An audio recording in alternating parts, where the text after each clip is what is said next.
Hi everyone. Can you make sure that you've got your cameras on, please, and your microphone muted?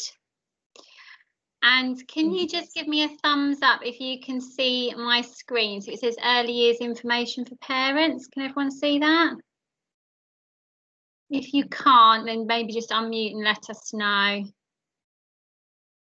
Okay. Thank you. I'm just going to take you through a few slides, and then if you've got any questions at the end, we'll have a little bit of time for questions. It shouldn't take too long. Okay. So, the first thing I wanted to say really was well done to all of you and to all of your children, because the children have settled well into St George's. It's not been easy for them. Lots of them have been out at preschool for a while. They haven't sort of been in that routine of preschool or nursery, and they really have settled really well into school. We're really proud of how they are joining in with everything, really feeling part of our school community. So it's really great to see. We've spent the last few weeks establishing routines, so the children are sort of taking ownership of their belongings when they come into school. So there's certain places where they need to put their book bag, for example, their water bottles, their lunch boxes if they have them, their coats. And all the children self-register in the morning. So they all come on into school and they have a little leaf with their name on and their photo, and they hang it on the tree to say that they are here at school.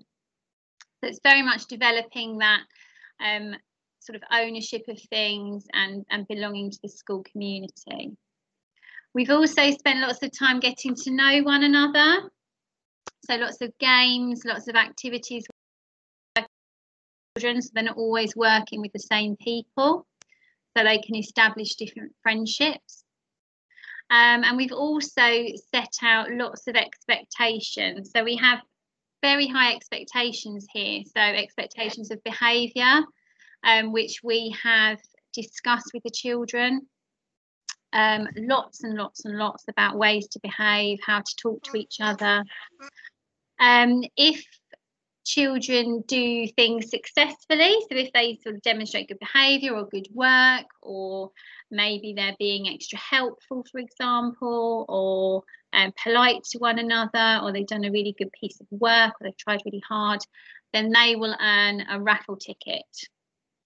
And all the raffle tickets get put in a box, and then at the end of the week, they one name gets picked out and they get a prize.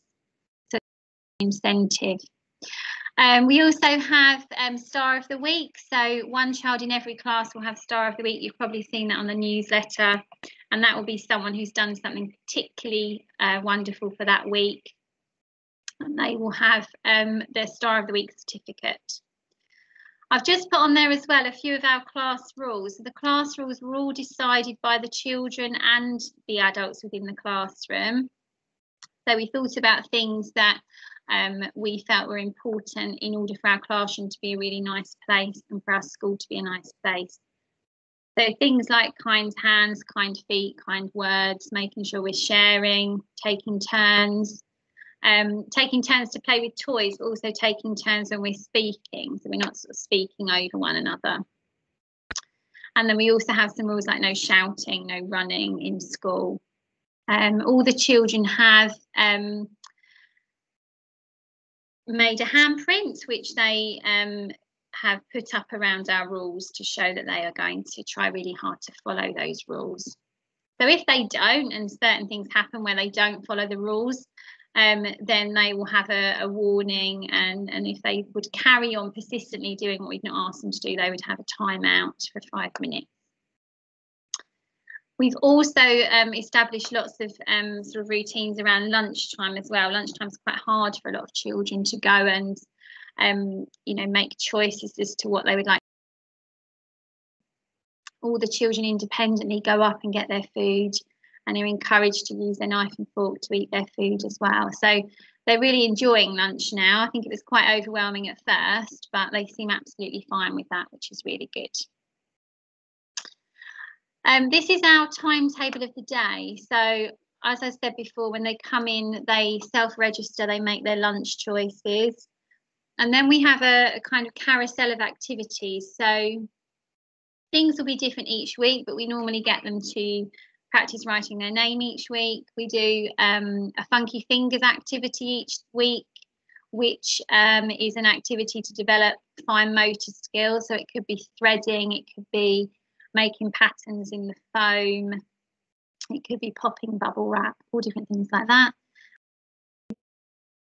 We practice mark making, we practice our maths activities building on from the previous week's learning, and then we also have a group doing a sort of daily mile circuit outside, so a bit of exercise as well.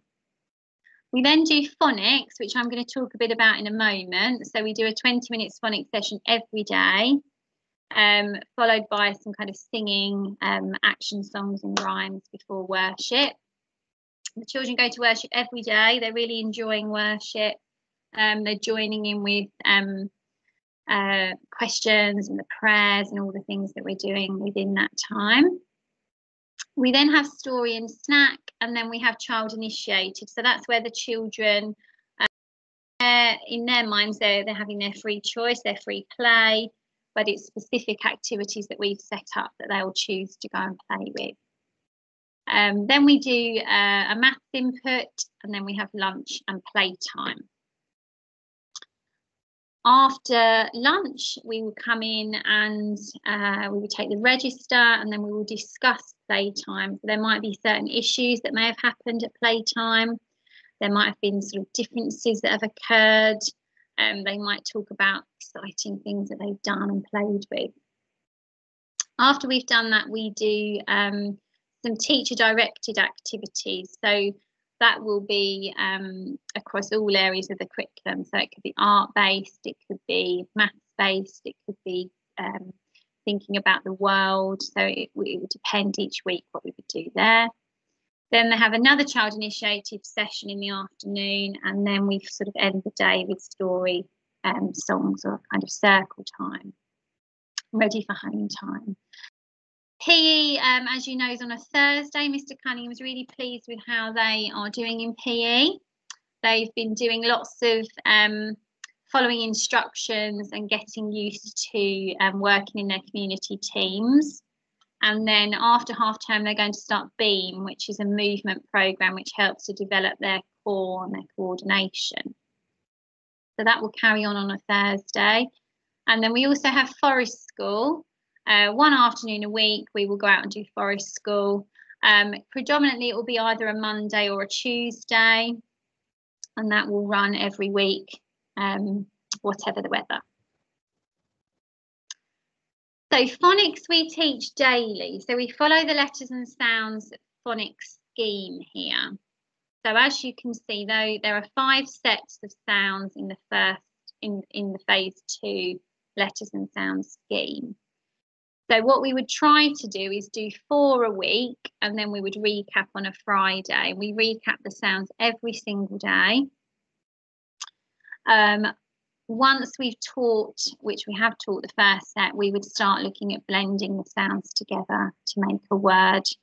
You can see there are examples like sat, tap. And then from last week's block of sounds, we can then obviously make more words. And we try and incorporate that into their sort of day-to-day learning. So when they've got child initiated, we'll encourage them to practice making words with letters hidden in the sand, for example, or writing some words matching them to pictures, for example, at the writing table. They have to be able to blend to read, and also they need to segment the sounds. So they'll need to know, for example, that at is sat, but also if I said what sounds were in sat, they would be able to tell me it was at. So they need to be able to do it both ways. And once we've done phase 2 and we've done all of those sounds, we work with those sounds for a long time before we move on to phase 3, so that they're really, really embedded in what they're doing. Those are some of the things that we would do on a day-to-day basis. We would always do flashcards. We would do daily flashcards with the children, which we leave out. And some of the children quite like playing teachers and redoing that with their friends and playing schools together. We might do matching games. When they're in the book corner, we might ask them to spot different sounds that they can hear. We might hide sounds outside and get them to go and find them to make a word, for example. We also use Phonics Play, which is an interactive program, and play games and things on the whiteboard, and the children quite enjoy doing those during child-initiated time as well.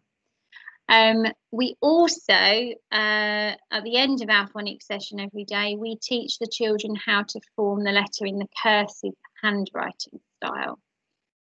So this next slide will show you the handwriting style that we use. So when we finish for the end of term 1 next week, I will send this home for you, so you've got a little pack to see for yourselves as well. So every letter starts from the bottom. Most children, unless they've learned cursive, will start their letters from the top. So we're having to reteach them to start from the bottom.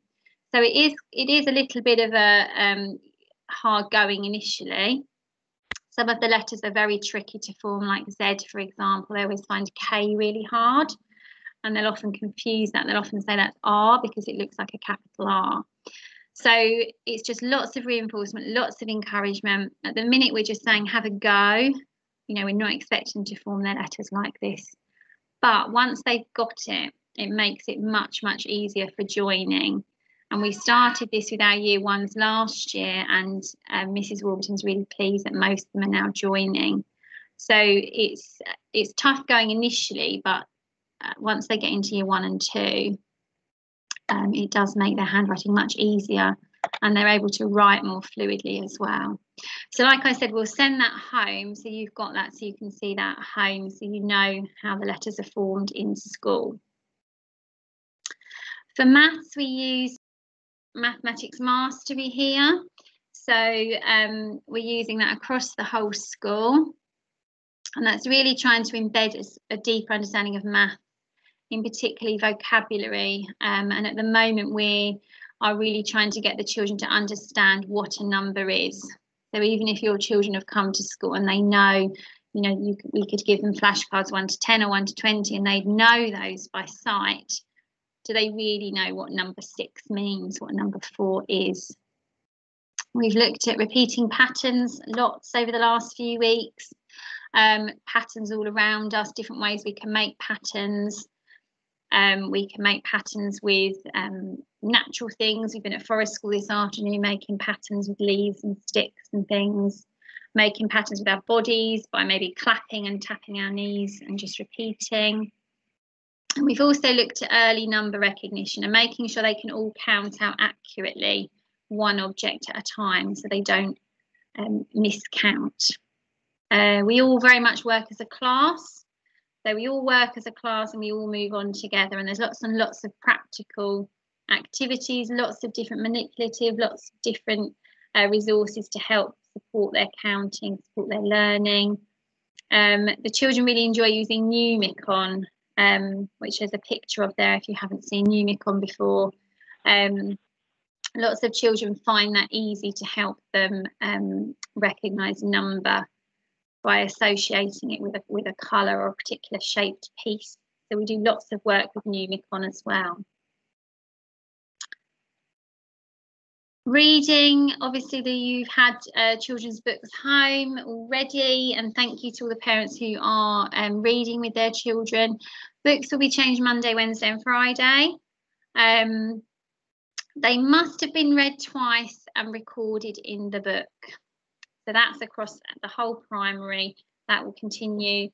They must have read that book twice, and you must record it twice for the book to be changed. If it hasn't been recorded twice, we'll assume it hasn't been read twice and it won't be changed. And once the children are reading and they've got books with words, it's really important that they're not just rushing through and reading a book and moving on to the next one. We really want them to go back over that book. What more can we find out about the book? Obviously, at the minute, the books are wordless books. And I know for some parents that's always quite frustrating, that they don't have words in, and you want your child to sort of read straight away. But especially now with speech and language, and it's really important that they're actually talking and speaking about what they can see and telling stories for themselves before we move on to sounding out words to read a book. Okay, we want them to be able to infer from pictures. So at the moment you could be asking them questions about what's happening in the story. You could be predicting what might happen next. You could be comparing it to things that might be happening in your own life, or things that you did at the weekend. Or I know one of the books going home at the minute is puddles. You know, it could be if you jumped in puddles at the weekend, that kind of thing. It's just comparing it to yourself. And like I said, once they've got that strong phonic knowledge, then we will bring home books with words, and they will all be phonetically plausible. So they'll all be books that have words that they can sound out. Okay. We'll also send home a list of keywords that they need to know in reception. So once we move on to those will be our red words that we can't sound out. They just have to recognise them. So words like that you can't use your phonics to sound that out. You just need to know that that says the. Tapestry, everyone should have access to their Tapestry account now. So if you haven't, please can you let the office know, or pop a note in your child's blue contact book, because we are popping observations on there. So you should be receiving notifications for your child's account. Please add observations from your own findings as well. Quite often we'll find that the children may show us different things at school and yourself different things at home. So, you know, you can even pop on little videos of when you're sharing your book with your children. You know, if they, for example, make some patterns at home, you could pop that on as well. And if you're not sure how to add an observation, please let me know, because I can go through that with you as well. It's not very, very tricky, so it won't take too long for me to do that. It's fine. Okay. And finally, just things you can do, really. We've already spoken about reading. Reading is really, really important. It's really important that they get into that habit, that they're doing it every day, sharing books from home, and also you reading to your child every day, so that they are hearing you read. They're hearing you use that English language, that expression when you're reading. Okay, that's really important as well. And if when we start to get the books coming home with words, you know, your child might initially struggle. It's quite a hard slog to get through that book. You know, you could do a page each, for example, and then the next day they could do a little bit more. From the newsletter that you're getting, the sort of Hedgehog newsletter, I'll try and put in there what sounds we've been focusing on and what we've been focusing on in math. And if you can support that at home, that would be really helpful. So we've obviously done the first couple of sets of sounds, but if you can support that at home when you're out and about, spotting those sounds in, you know, storybooks you've got at home when you're out and about, number plates, all those kind of things will help them relate that to the environment as well. We will be sending home a little bit of home learning for half term. So if you could make sure you do that with your child, it won't be anything too strenuous, just embedding what we've done already. Okay, and like I've said, the newsletter should help for you to expand on different ideas at home as well. And then just adding things to Tapestry and just talking with your children. Your children are very, very confident. They're all super confident, and they love coming and talking to us about things they've been doing. Often on a Monday we find out all the lovely things they've done at the weekend, or just things they're interested in. So just keep that sort of conversation up with them, because you're obviously doing it really well, which is fantastic. So that's kind of all of, you know, I just wanted to cover the things we will be doing in the curriculum, things that you can do to help at home. when you have a look on Tapestry, you should be able to see the areas that they're meeting and the goals that they're meeting for that observation. And when we have Parents' Evening, which will be next term, it will be a virtual Parents' Evening.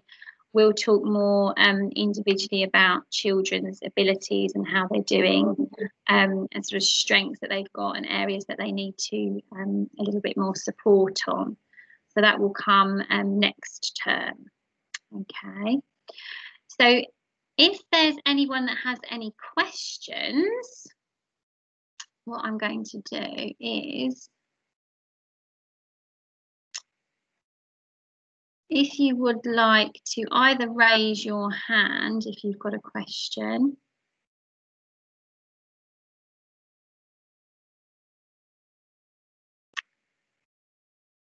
I can't see anybody.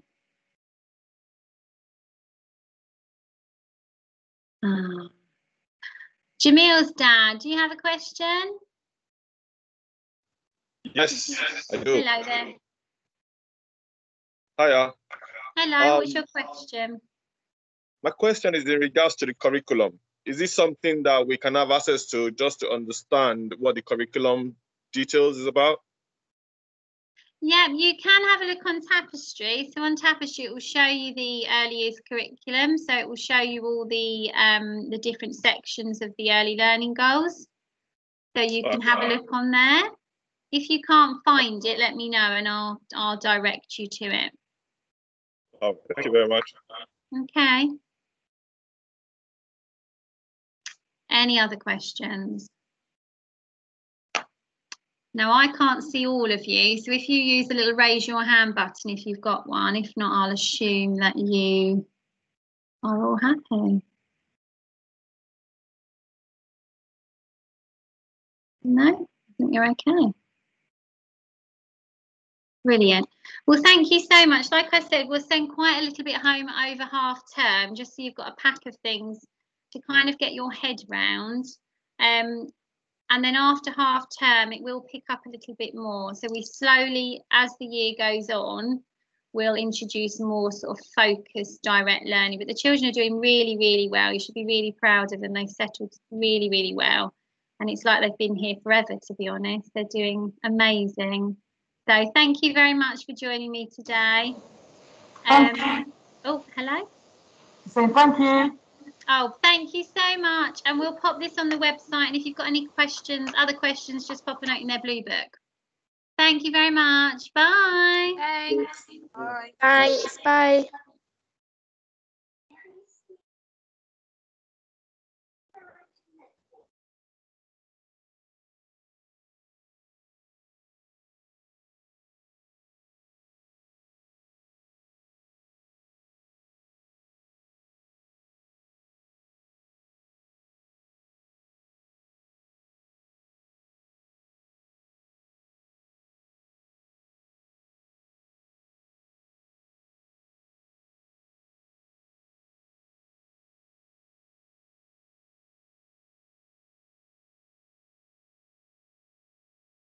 Okay,